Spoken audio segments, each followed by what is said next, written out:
Aquí comienza Reporte Minero y Energético. Auspicio de SQM, Yodo, Nutrición Vegetal, Duna, sonidos de tu mundo. ¿Cómo les va? Comenzamos este nuevo capítulo de Reporte Minero y Energético a través de Radio Duna, Duna.cl. Llevamos más de 100 capítulos, de hecho, hablando aquí en la Radio América Rodríguez. 101. 101. Sí. Sí, se nos pasó el de la semana pasada. Semana pasada, un pequeño error de cálculo. Estamos claritos, pero es como si tuviéramos 100 capítulos. Agradecerles, por supuesto, que nos acompañen semana a semana hablando de las novedades de la minería, la energía, dos de las industrias más importantes del país, no la única evidentemente, pero que hablan de innovación, de emprendimiento, de tecnología, novedades, ¿por qué no también conflictos a veces? Bueno, temas que tratamos aquí en el programa. Les recordamos que nos pueden seguir a través de nuestras redes sociales en @reporteminero y @Radio Duna. Con el objetivo de ampliar la base de empresas que exportan bienes y servicios y diversificar los destinos de la oferta nacional, ProChile ha impulsado iniciativas estratégicas como Enexpro Diversifica tu Mercado, que solo en Antofagasta, fíjense, proyectó negocios por más de $40 millones y a nivel nacional superó los $300 millones, conectando exportadores locales con más de 100 importadores de 27 mercados. En paralelo, la institución prepara la participación de una delegación en Perumín 2025. Esta es una de las ferias mineras más importantes de América Latina, donde Chile tendrá la oportunidad de exhibir su capacidad innovadora, establecer alianzas estratégicas y fortalecer su posición como socio clave en el desarrollo de soluciones para la minería global. Queremos hablar justamente de estos temas, lo hecho en Chile, que mira al mundo, y el mundo también que mira a Chile. Para eso estamos aquí en el estudio de Duna, en Reporte Minero y Energético, con la directora nacional de ProChile, Lorena Sepúlveda. Lorena, muchas gracias por acompañarnos, bienvenida. Muchas gracias a ustedes por la invitación. Muy bienvenida. Muchas gracias. Primero que todo, directora, ¿cuál es el balance que hacen de la última edición de Enexpro? Bueno, fue súper positivo, ya los números hablan por sí solos, ¿no? Tuvimos más de 105 importadores de todas partes del mundo, de 27 mercados, importadores de distintos sectores, no solo los tradicionales como el agro, alimentos, pero trajimos un contingente muy importante de nuevos importadores en términos de las industrias que son proveedoras de soluciones para la industria acuícola, para los proveedores del agro y, por supuesto, para los proveedores para la minería. Y todo esto, bueno, se concretaron más de 2.000 reuniones de negocio. 2.000. Fue muy, muy grande, con más de 426 empresas exportadoras nacionales, y se realizó en paralelo en Santiago, en Antofagasta y en Concepción. Y también un contingente importante fue a visitar toda la tecnología y toda la innovación de la industria acuícola en los lagos. Por tanto, fue una gran Enexpro a nivel nacional, y con proyecciones de negocio tremendamente interesantes. Tú ya lo indicaste, más de $300 millones de proyección de negocio, bueno, y que como ProChile vamos haciendo el seguimiento de esto para ver cuánto se concreta. Directora, los números son bien decidores, pero en el fondo también, ¿por qué es relevante hacer este tipo de iniciativas? De mostrar Chile y de conectar también a proveedores, a empresas de distinto tamaño, de distinta antigüedad, con actores de fuera del país, digamos. Es vital porque al traer ProChile un contingente tan grande, en realidad le ponemos en una mesa a nuestros exportadores potenciales compradores internacionales, ¿no? ¿Qué más fácil para los exportadores nuestros, ¿no?, que poder contactarse en una mesa aquí en Santiago con gente que tiene interés en conocer Chile, interés en conocer cuál es la innovación, cuál es la tecnología, y que tiene interés en cerrar negocios con Chile, ¿no? Eso uno.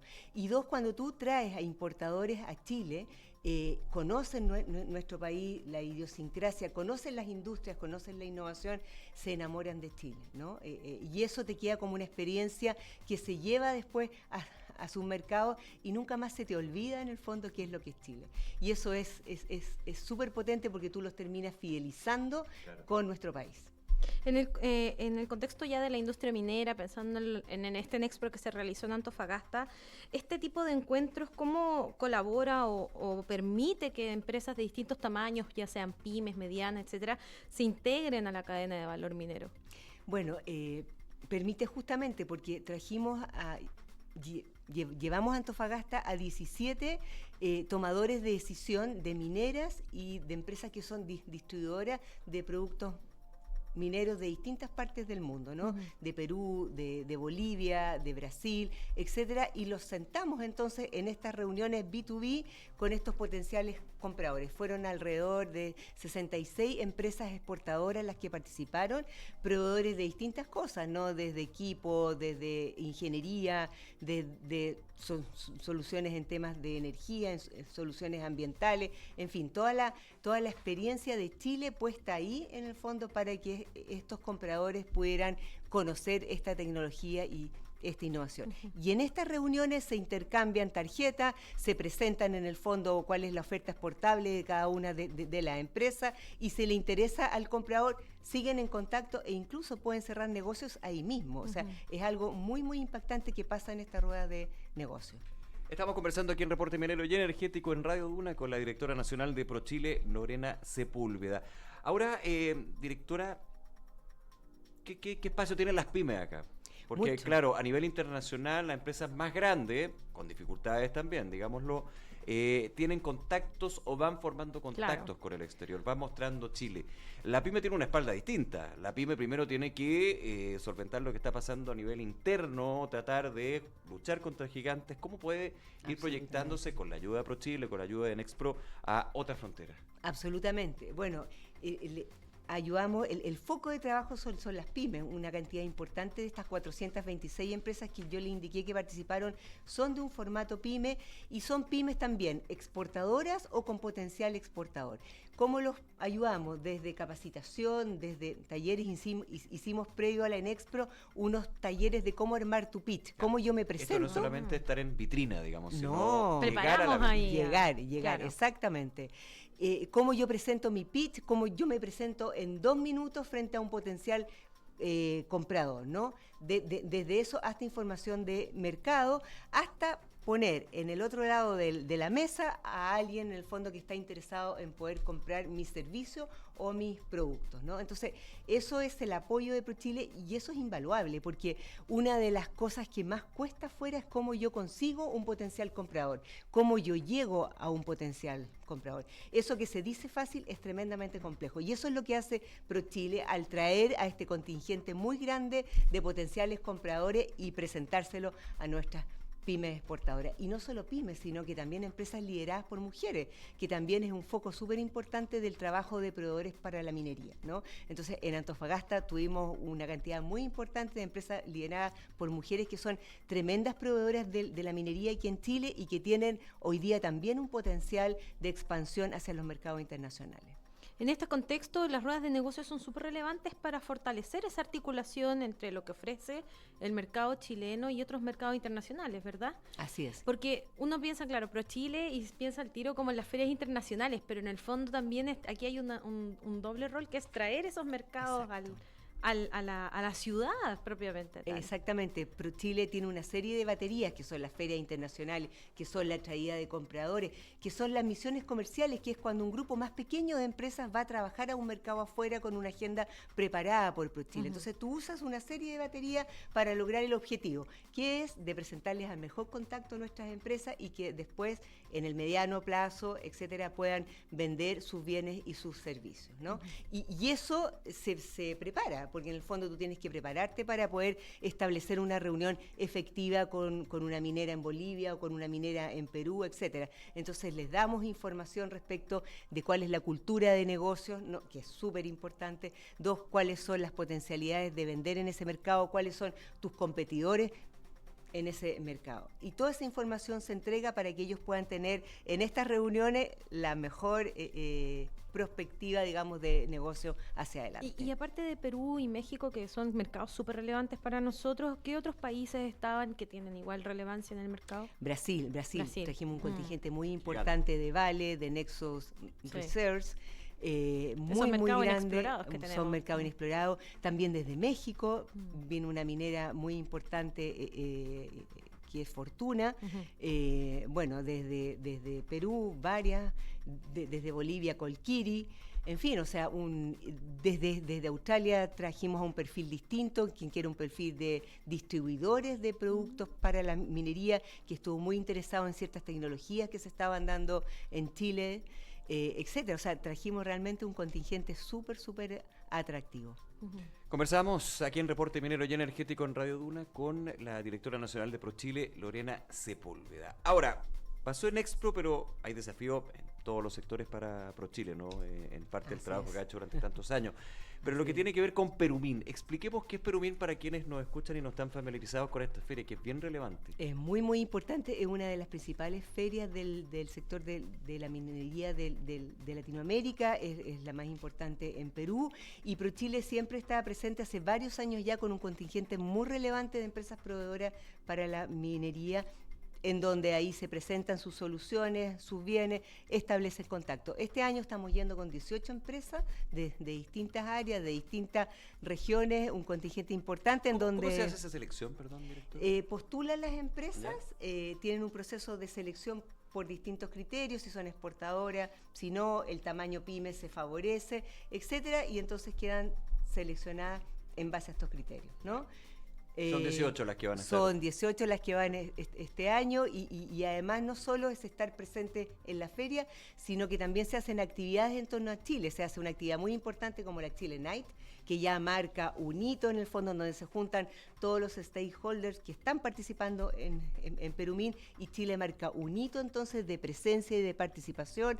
Está también una rueda de negocios que ayuda a generar más contacto a nuestras empresas. Entonces Chile se despliega en toda su esencia y toda su presencia, también con autoridades para esta versión de Perumín, que es del 22 al 26 de septiembre en Arequipa. Justo hay que recordar que Perú es el mayor destino de nuestras exportaciones de proveedores mineros. Así es. Entonces es bien un mercado muy relevante y que está creciendo, pero a pasos agigantados también. Así es. Mucha oportunidad ahí.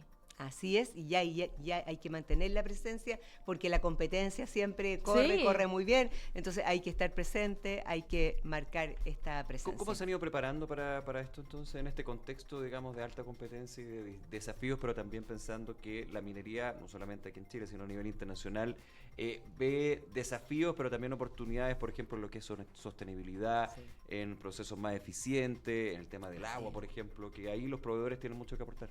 Así es, bueno, Chile marca tendencia por el tipo de minería que tiene en un montón de soluciones en los ámbitos que tú dices, en sostenibilidad, en manejo del agua, en manejo energético. Cuando tú escuchas a un comprador canadiense decir que las soluciones en Chile son de primer nivel mundial, es así. Entonces Chile tiene este tipo de soluciones para distintos temas transversales, para exploración, para cierre de minas, para el manejo energético, el manejo del agua, que son vitales y que los compradores de afuera se fijan en lo que está pasando en Chile, ¿no? Hicimos un levantamiento de todos los requerimientos de estos importadores y además de sus problemáticas. Y sus problemáticas están justamente asociadas a estos temas que tú indicabas. Bueno, y vinieron a Chile ¿a qué? A buscar entonces este tipo de soluciones que hoy día se implementan en nuestra minería. ¿Y esa oferta también es como similar a lo que vamos a mostrar en Perumín? ¿Y qué tipo de tecnologías podríamos ver? Sí, es similar. Se va a Perumín quizás con más bienes que con soluciones, pero también con áreas de ingeniería, de maquinaria, de equipo, de soluciones de circularidad, de materias de seguridad. En fin, temas que son vitales y para un buen desempeño y transversales, como tú me indicas. Lorena, conversamos con Lorena Sepúlveda, directora nacional de ProChile aquí en Reporte Minero y Energético, hablando sobre el balance en Expo, pero también el desafío que se viene con Perumín. ¿Hay expectativas por parte de ProChile de ruedas de negocio, de alianzas estratégicas que se puedan ir formando con estos 18 proveedores chilenos que van a estar ahí en Arequipa? Sí, siempre hacemos la continuidad porque entendemos que el trabajo de ProChile no es solo que estén en una feria, sino que es el seguimiento al negocio que las empresas están haciendo. Y para eso ProChile tiene una metodología de trabajo que se llama Exporta Más, que es el seguimiento, no solo en Chile, sino que también con los importadores, ¿no? Bueno, ¿qué le pareció la oferta que le presentamos? ¿Tiene algún tipo de proyección de negocio hacia adelante? ¿Qué otra cosa más necesita? En realidad es un servicio continuo en el tiempo, tanto para nuestros exportadores como para los importadores con los cuales se juntan, ¿no? Entonces, esto es un punto que se trabaja hacia adelante. Y no es solo la agenda en Perumín, sino que cerramos el año con Expo Cibram en Brasil, que también es una feria muy importante que este año se hace en Salvador de Bahía, y en octubre en IMARC en Australia. O sea, ProChile pone a disposición de los proveedores una agenda muy, muy importante para generar una serie de vínculos y también un posicionamiento país que es muy importante. Sí, claro. Sí. Iba a preguntar por América, Expo Cibram, que como estábamos recién hablando, Brasil es un mercado que estamos como recién mirando. ¿Cómo se ve también las perspectivas para ese encuentro que también es relevante a nivel mundial? Sí, ahí estamos yendo con un contingente inferior de empresas, con alrededor de 8 o 9, pero ya es un trabajo que se viene haciendo por varios años, ¿no? En donde efectivamente es un mercado tan grande, las demandas son mayores, pero hay muchas empresas que han logrado colocar sus bienes y sus servicios ahí. Es un mercado que seguimos explorando, que seguimos trabajando, que seguimos trayendo gente para que conozca las soluciones en Chile, así que hay buenas perspectivas de seguir creciendo allá. Lorena Sepúlveda, directora nacional de ProChile. Lorena, muchísimas gracias por acompañarnos, felicitaciones por lo que fue Nexpro, por lo que ha sido este año también, y mucha suerte en Perumín y todas las ferias que vienen y todo el trabajo que desarrolla ProChile, no solamente con la minería, que es nuestro tema, también el sector energético, sino todos los sectores productivos a nivel nacional. Muchísimas gracias a ustedes. Gracias, Muy Lorena. bien. Gracias. Muchas gracias. Y desde hace 57 años que los productos y soluciones de SQM, Yodo Nutrición Vegetal, aportan industrias estratégicas, facilitando el progreso y bienestar en áreas cruciales como la salud, la tecnología y la alimentación. En SQM, Yodo Nutrición Vegetal desarrollan capacidades únicas que transforman recursos en vida y progreso. Estamos en Reporte Minero y Energético aquí en Radio Duna. No olviden escribirnos sus dudas, comentarios, consultas, los temas también que quieren que abordemos aquí en el programa a través de nuestras redes sociales. En X, por ejemplo, @Reporte Minero también en Instagram y en reporteminero.cl, donde pueden recibir diariamente el newsletter con las principales novedades que también forman parte del programa. Hablemos de Sonami, hubo elecciones. Sí, bueno, pero primero quiero felicitarnos porque llevamos... ¿Por qué nos quiere felicitar? Por 101.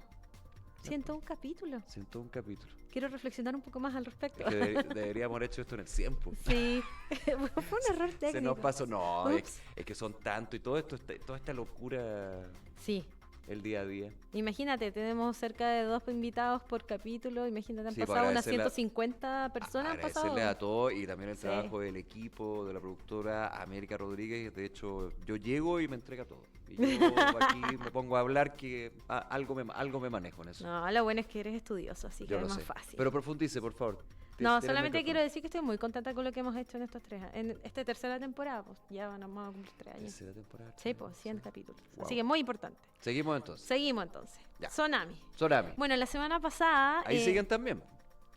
Aquí hubo mucha actividad porque justamente la semana pasada fue el fin del mes de la minería, que Sí. normalmente este año fue distinto, fue un cariz distinto por el accidente que ocurrió en el Sí, Teniente, pero que normalmente es una fiesta que hace la minería en torno a todo el mes de agosto. Y bueno, el día jueves se realizó la cena de la minería que realiza Sonami todos los años, donde estuvo Jorge Riesco dando su discurso, donde también estuvieron presentes varios exministros de minería que hicieron una declaración conjunta respecto al rol estratégico de la industria. También estuvo obviamente la ministra de Minería. Y al día siguiente se produjo un hecho bien importante para esta sociedad gremial, que es las votaciones para elegir al presidente de Sonami. Y al directorio. Y al directorio, exactamente. Entonces el Consejo General de la Sociedad Nacional de Minería reeligió por 91 votos contra 61 votos a Jorge Riesco nuevamente como presidente del gremio para un segundo mandato que se va a extender hasta 2028. Él es abogado de la Pontificia Universidad Católica de Chile y tiene una larga trayectoria que está vinculada al sector, siendo consejero desde 1990 y secretario general en 4 periodos de la Sonami. O sea, tiene, bueno, ya lo hemos visto, lo hemos tenido en el programa también. Y bueno, le ganó en este caso por esta diferencia de 30 votos a Patricio Céspedes, presidenta de la Asociación Gremial Minera de Antofagasta, que atraía ese voto más de pequeña minería. De hecho, algunos pensaban que podía ser más peleada la votación por eso mismo. Suena bastante fuerte. En la elección participaron 153 consejeros de un total de 184. Recordemos que Sonami reúne a la pequeña, mediana y gran minería. Entonces, esta es una de las elecciones más importantes. De hecho, también como dato, la Sociedad Nacional de Minería es de las más antiguas que existen en el mundo en temas mineros, como asociación gremial. Riesco también le tocó en su primer periodo 2022-2025 varios temas que también nosotros hemos tratado en el programa y tiene que ver con las problemáticas relacionadas con permiso, los desafíos regulatorios y también cómo se ha ido promoviendo fuertemente a la mediana minería como un sector estratégico para la industria. Tenemos que considerar que el sector de la mediana minería es como la gran minería australiana, ese es el volumen de producción. Y aquí también se le dio bastante fuerza durante su primer periodo. Junto a Riesco fueron elegidos 2 vicepresidentes que también muestran aquí que hay un movimiento en la industria que es más representativo. Claro. Luis Manuel Rodríguez, gerente del grupo minero Carola Coemín, con una amplia experiencia en la mediana minería, y Joel Carrizo, que es el presidente de la Asociación de Pirquineros de Tierra Amarilla, que representa al sector de la pequeña minería. También en el nuevo directorio destacan 10 nombres, incluyendo a Cristian Argandoña, Paola Cifuentes, Alberto Salas, Jorge Gómez, Catarina Yeni, estamos hablando aquí de Cenizas, SQM, Coyahuasi, AMSA, Patricia Beiza, Héctor Páez, Jorge Geldres, Cristian Molina y Iván Pavletich. Como secretaria general fue elegida Juana María Ibíbez y por primera vez en la historia del gremio, desde Sonami destacaron que hay 3 mujeres que van a integrar el directorio, un hecho valorado por Riesco como un paso hacia una Sonami más inclusiva y diversa. Sí, pues se movieron las pesas, entonces alguna dentro del directorio, pero se mantiene Jorge Riesco para un segundo periodo, entonces hasta el 2028. Exactamente. Ahora, hablemos de minerales críticos también. Bueno, ¿Qué novedad hay en eso? Sí, justamente también la semana pasada, el día viernes, el Ministerio de Minería cerró este proceso participativo que permitió elaborar el anteproyecto de la Estrategia Nacional de Minerales Críticos, que es un instrumento que permitirá a Chile proyectar en el mercado global de recursos esenciales para la transición energética. En el fondo es como la antesala a una hoja de ruta para que podamos en el fondo explorar y explotar de mejor manera los minerales con los que cuenta Chile en este contexto de transición energética y electromovilidad. Esta última sesión se realizó en el Ministerio de Relaciones Exteriores y ahí se presentó el informe final que fue elaborado por el Comité Consultivo de Alto Nivel y el Comité Técnico, que reunió a representantes de la academia, de gremios, industria y de la sociedad civil, mostrando en el fondo que esto era una instancia transversal donde estaban todos los representantes de los sectores. De esa forma, este documento va a recoger los lineamientos sobre cómo fortalecer las capacidades nacionales, generar encadenamientos productivos, diversificar la matriz minera y consolidar el liderazgo internacional de Chile en este ámbito. Entre los aportes estratégicos también está incluida la presentación de la dimensión internacional como un contexto, o sea, entender qué es lo que está pasando alrededor del mundo y todo el tema geopolítico de los minerales críticos. O sea, que está íntimamente conectado. O sea, si no lo incluye en la ecuación, te pierde en términos de una estrategia, una mirada a futuro. Exactamente, sobre todo que están pasando muchas cosas en el mundo a propósito de los minerales estratégicos o críticos, dependiendo de cómo se miren. Lo estamos viendo con las políticas de Trump, con los tipos de los aranceles, la minería submarina que está tomando un segundo aire en este periodo, el rol de China. Entonces hay harto que mirar ahí y que también hay que tomar en consideración para que nosotros podemos, en el fondo, aprovechar estos recursos y reservas que tenemos como país, pero siempre respetando el territorio, el medio ambiente, etcétera. Esta Estrategia Nacional de Minerales Críticos se proyecta, es súper esencial en el fondo para lo que viene posteriormente, que es la elaboración del anteproyecto que será sometido a consulta pública en septiembre, y este paso va a permitir integrar nuevas observaciones y dar forma definitiva a un instrumento que va a definir esta hoja de ruta nacional que conversábamos hace un rato para el desarrollo de minerales como el cobre, el litio y otros estratégicos. Estamos en septiembre. 18. y otros estratégicos, con miras a consolidar al país como un líder de producción sostenible y en la provisión de insumos fundamentales para esta transición energética que estamos viviendo en el mundo. Parte de las informaciones, las noticias, novedades que analizamos junto a América Rodríguez y yo, Nicolás Vial, aquí en Reporte Minero y Energético. Momento de hacer una pausa, nos queda una mitad donde vamos a estar hablando de energía, temas bien relevantes. Recuerden que todos nuestros contenidos los pueden revisar en reporteminero.cl, también en duna.cl, nuestro podcast en Spotify, donde pueden seguir otros capítulos, otros temas. Vamos a la pausa, regresamos de inmediato con más de Reporte Minero y Energético aquí en Radio Duna.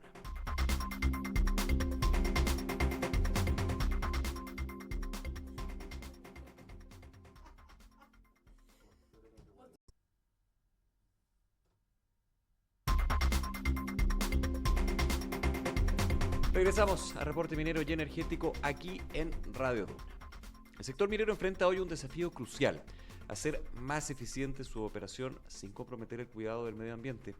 En esa búsqueda, la electromovilidad se posiciona como una aliada estratégica, no solo por su impacto positivo que tiene en la sostenibilidad, sino también por los ahorros operacionales que representa. Los detalles los revisamos en la siguiente nota.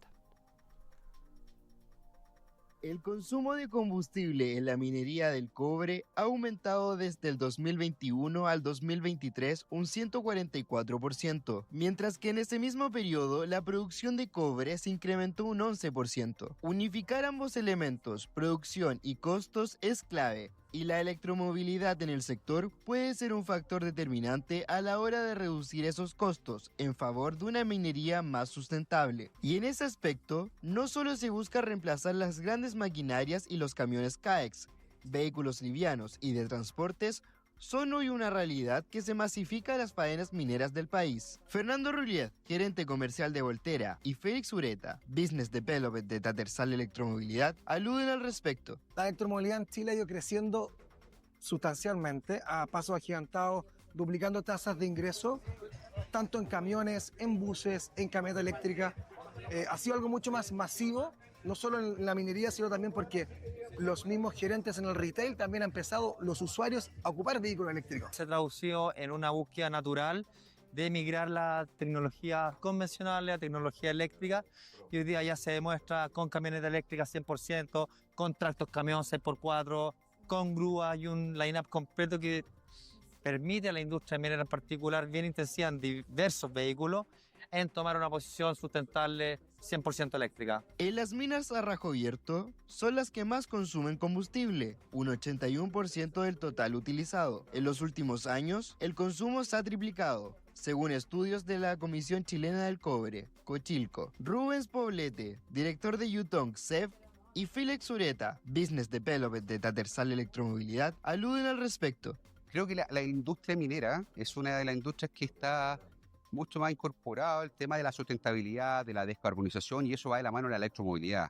Ellos saben cuáles son todos los beneficios de la electromovilidad y requieren de la electromovilidad para poder disminuir su huella carbónica. Está bien ser verde, está bien ser sustentable, pero siempre hay que explicar un poco más allá que hay reducción en los costos operacionales que van de la mano con los costos de energía, entre la luz y el diésel, y por el otro lado el costo de las mantenciones. Esa sumatoria es lo que hoy día es lo que están viendo, los que están tomando decisión, los que están viendo los CAPEX, los que están viendo TCO, para finalmente tomar posición en algún vehículo eléctrico sustentable que les permita a ellos, dentro de la gestión completa del proceso en la minería, ver que es un proceso más rentable. El diésel es el principal combustible usado en la industria minera, representando un 90%, y que a su vez es responsable del 91% de las emisiones directas del sector. En términos de toneladas de CO2 que libera el medio ambiente, estamos hablando entre 6 y 7 toneladas al año por camioneta eléctrica. Ya, entonces eso es mucho, y eso se beneficia no solo al planeta, sino a la empresa misma. Tenemos el ahorro en combustible. Llenar una camioneta eléctrica, con electricidad cuesta alrededor de 6.000, 8.000 pesos versus 60.000, 80.000 pesos que una camioneta a combustión tiene. Más todos los beneficios en ahorros de mantenimiento, costo de energía, etc. Sí, donde está la diferencia y donde es competitivo el camión eléctrico es en los costos operacionales.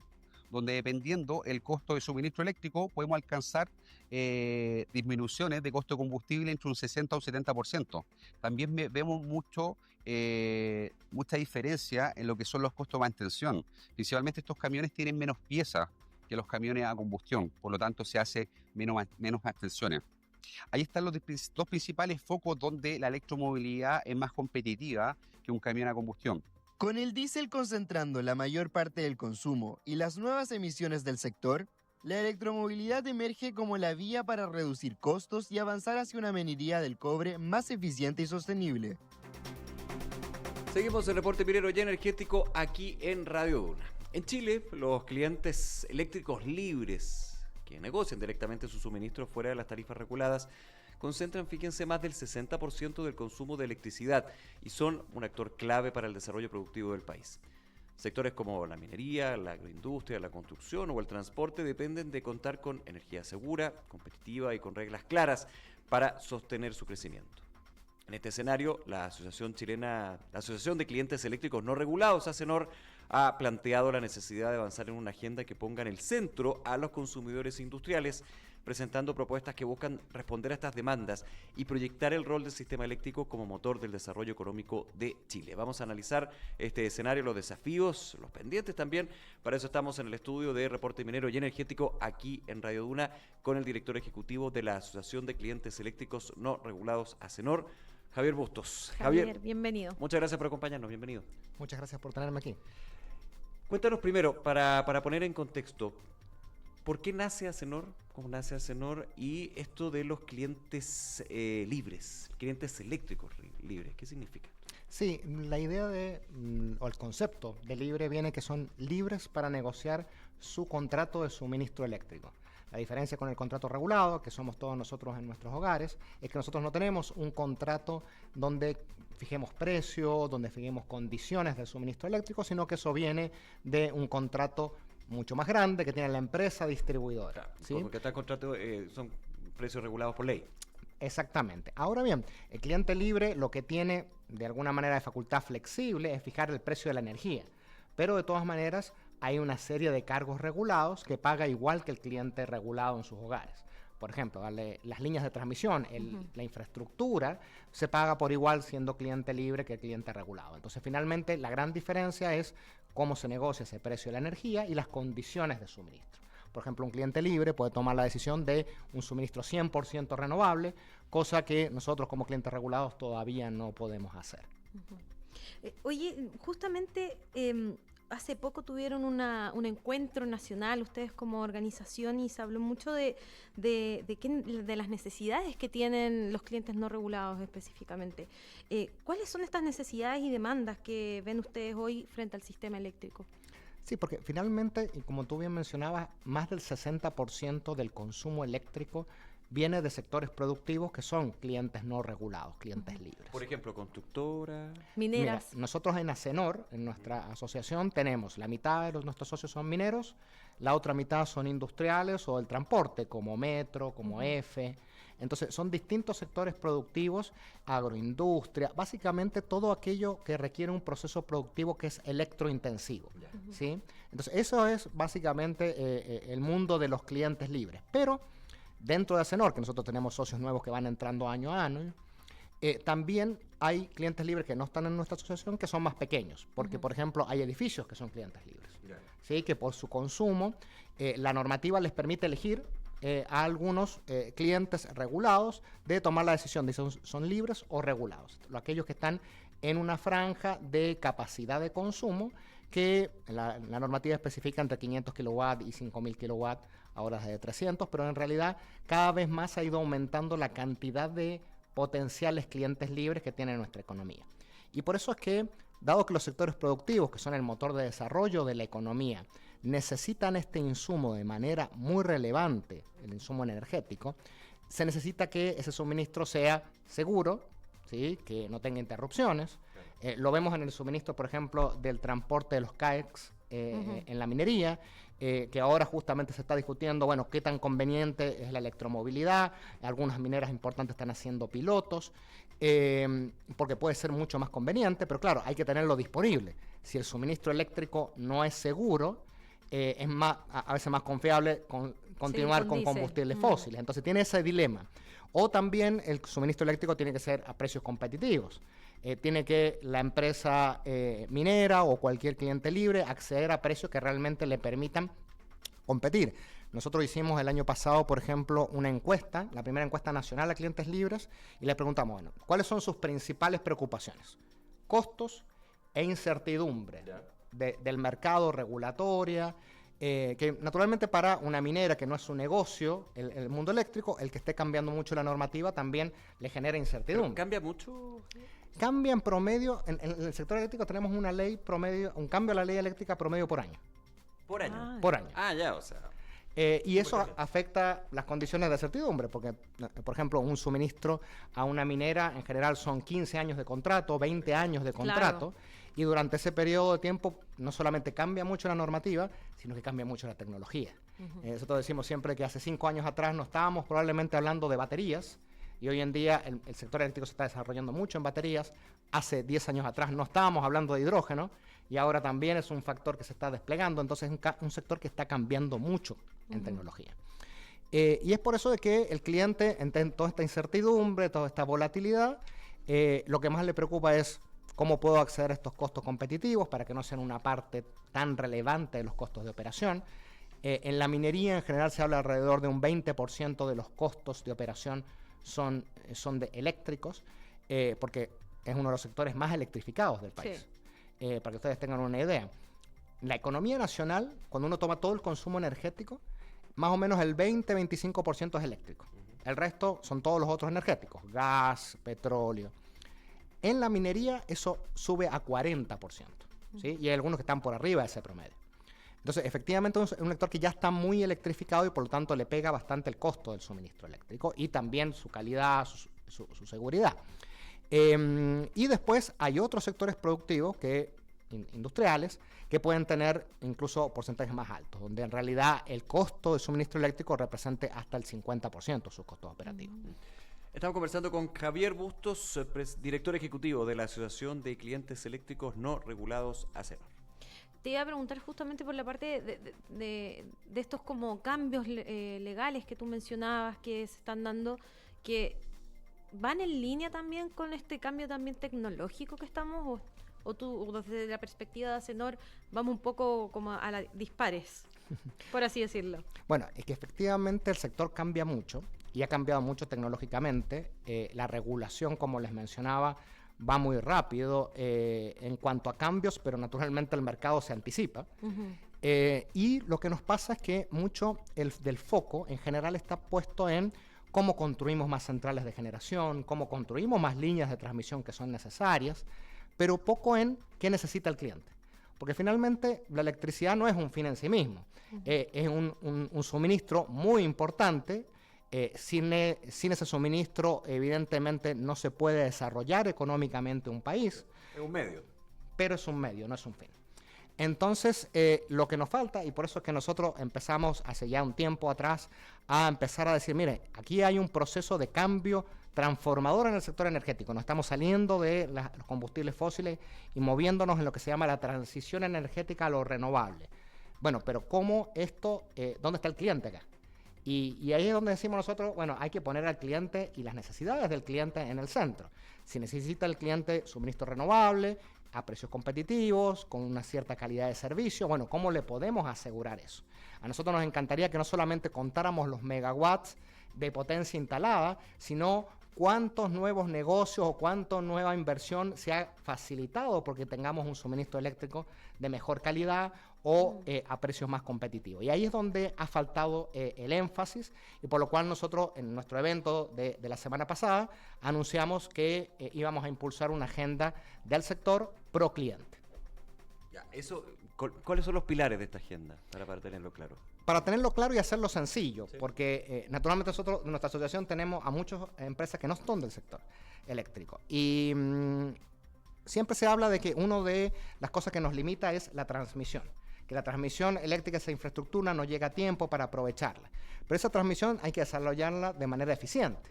Hoy en día solamente los clientes pagan por esa infraestructura, no los generadores que también la utilizan y la necesitan. Entonces es más eficiente que se compartan esos costos, pero también cómo se planifica esa transmisión se puede hacer de mejor manera.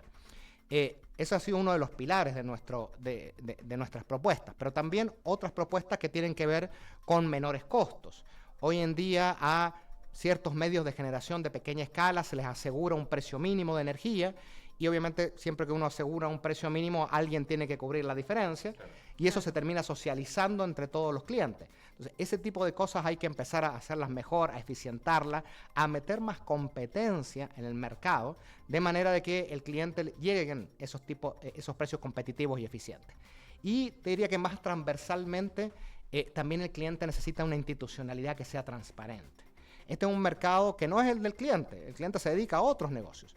Entonces, ¿cómo podemos tener una institucionalidad que haga rendición de cuentas, que uno pueda seguir los objetivos claramente, que haya evaluación de impacto de los cambios normativos que son tan frecuentes y también de que el cliente pueda acceder a la información y que esté disponible, que no sea un mercado tan a veces opaco o poco transparente para el cliente? Por ahí, para la oferta, hay mucha disponibilidad de información que pueda entender cómo funciona esto, pero para clientes industriales, mineros, que no es su negocio, que se dedican a otra cosa, bueno, ¿cómo les facilitamos para que efectivamente puedan tomar las mejores decisiones?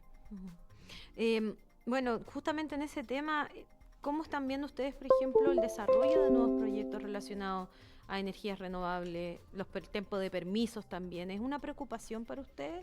Sí, es una preocupación porque en general todo el desarrollo de habilitación de infraestructura, de permisos, en la medida que no funcione de manera bien aceitada, no permite o habilita justamente a estos proyectos de sectores, de los distintos sectores. Por ejemplo, cuando uno toma la cartera de la Corporación de Bienes de Capital, de todos los proyectos que hay, 67.000 millones de dólares, 43% de eso es industria, minería y proyectos tecnológicos, 18% es energéticos. O sea, evidentemente estos energéticos son los que van a habilitar también que se puedan hacer todos estos proyectos. O sea, estamos hablando de que más de la mitad de la cartera de proyectos están concentradas básicamente en estos desarrollos productivos.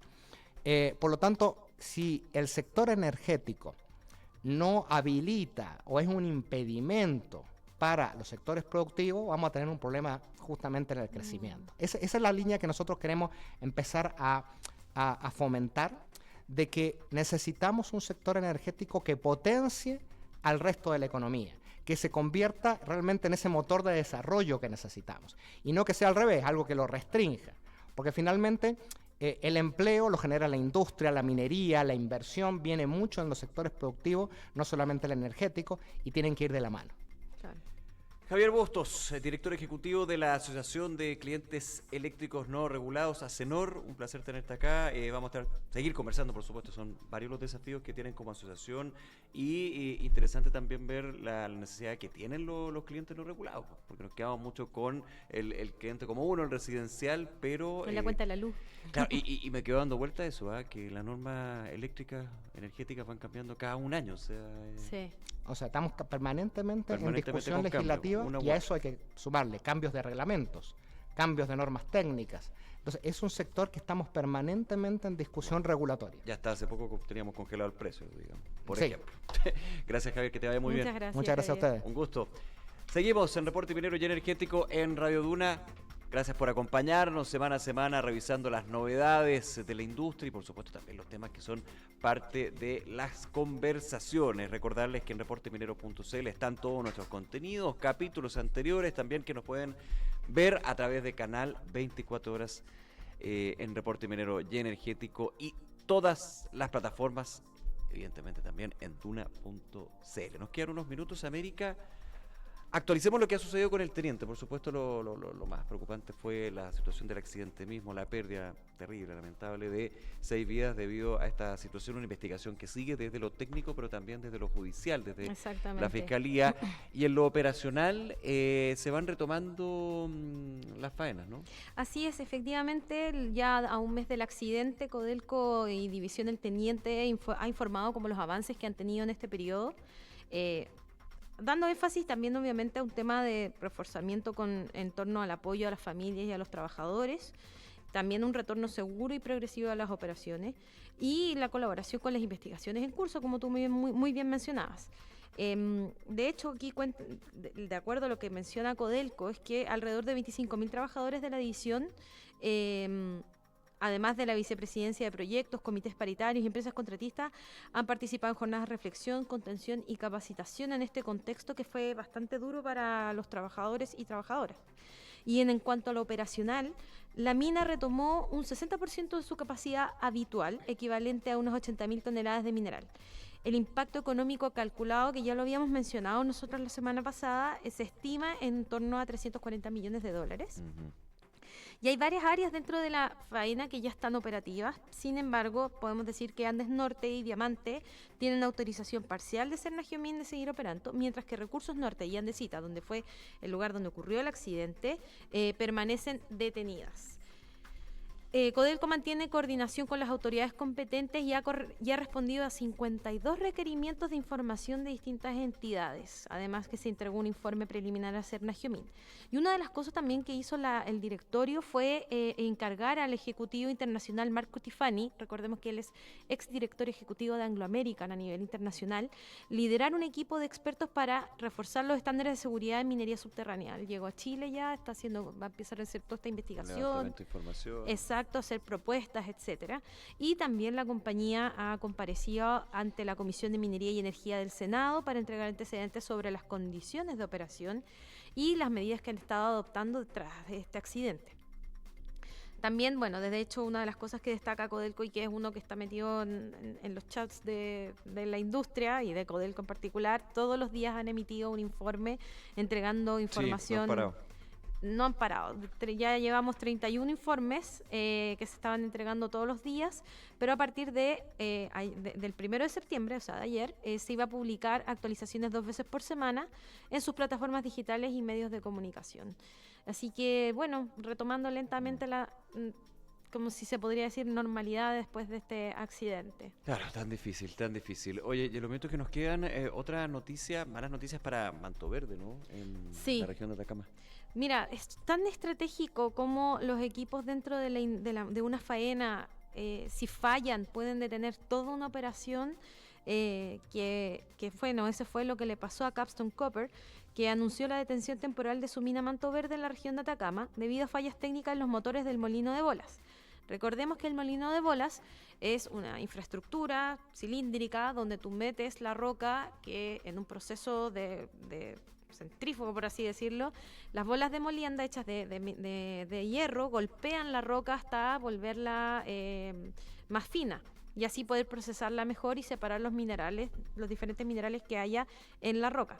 O sea, es fundamental para una faena este equipo. Y de hecho, esta falla técnica en los motores reducirá la producción de cobre en concentrado entre 3.000 y 4.000 toneladas. El primer problema ocurrió el 24 de agosto, cuando falló uno de los motores y fue reemplazado por un equipo de respaldo. Sin embargo, esto se volvió a repetir el 30 de agosto, donde el segundo motor también sufrió un desperfecto y dejó a la planta sin apoyo operativo. Entonces, tuvieron que activar un plan de una operación alternativa, utilizando con éxito en ocasiones anteriores, que permitirá mantener alrededor del 50% de la capacidad productiva mientras duren las reparaciones. ¿Y cuánto dura una reparación de este tipo? Bueno, 4 semanas es la reparación de un equipo de esta envergadura. Entonces van a estar en este tiempo adelantando las labores de mantenimiento programadas, porque recordemos que todas las faenas se programan cada cierto tiempo a hacer mantenciones para evitar este tipo de accidentes. Entonces, para aprovechar este tiempo que van a estar más o menos detenidos, van a adelantar todo ese mantenimiento que estaba pensado para fines de septiembre. Para ir neteando, digamos. Exactamente. Paralelamente se inició una investigación para determinar la causa raíz de las fallas y diseñar una estrategia de reemplazo y reparación de largo plazo que asegure la confiabilidad de los equipos críticos de la planta. Aquí juega también un rol, que lo hemos hablado varias veces en 24 horas, también en nota y todo eso, que la tecnología juega un rol súper fundamental para poder ir como predictividad, prediciendo que pueda haber una falla. Claro. Entonces, ¿Dónde va a haber una falla y atajarla antes? Entonces aquí también yo creo que va a haber un tema más bien de tecnología para poder evitar que pase nuevamente un accidente de este tipo, que obviamente, menos mal que no hubo ningún Sí, por daño, que supuesto, no eso es lo más pasó importante. ningún accidente, porque estas son máquinas gigantes, o sea, estamos hablando de tamaños de, no sé, 20, 30 metros más. Y bueno, aunque la reducción estimada de la producción es significativa en el corto plazo, la compañía subrayó que la aplicación del plan alternativo de operación y reprogramación de mantenimiento va a contribuir a mitigar estas consecuencias y seguirá entregando actualizaciones sobre los avances de la reparación de la empresa y la recuperación gradual de capacidad productiva de Manto Verde. Capstone es de origen canadiense. Y Manto Verde tiene ahí, es Capstone Copper por un lado y Mitsubishi. Tienen otra faena también que es Mantos Blancos, que está en Antofagasta. Entonces, es una faena relevante dentro de nuestro sector ahí que hay que estarla mirando y que ojalá que se puedan hallar ahí la solución al problema. Esperemos que así sea. Con atención vamos a seguir este y otros temas aquí en Reporte Minero y Energético. Se nos termina el tiempo, América. Como siempre, muchas gracias. Muchas gracias a Un ti. placer, que te vaya muy bien. Y a ustedes, como siempre, gracias por acompañarnos semana a semana en Reporte Minero y Energético aquí en Radio Duna. Recordarles que todos nuestros contenidos están en reporteminero.cl, globalmainreporters.com y también en nuestras redes sociales. Soy Nicolás Vial y esto fue Reporte Minero y Energético aquí en Radio Duna. Que esté muy bien, nos vemos, chao.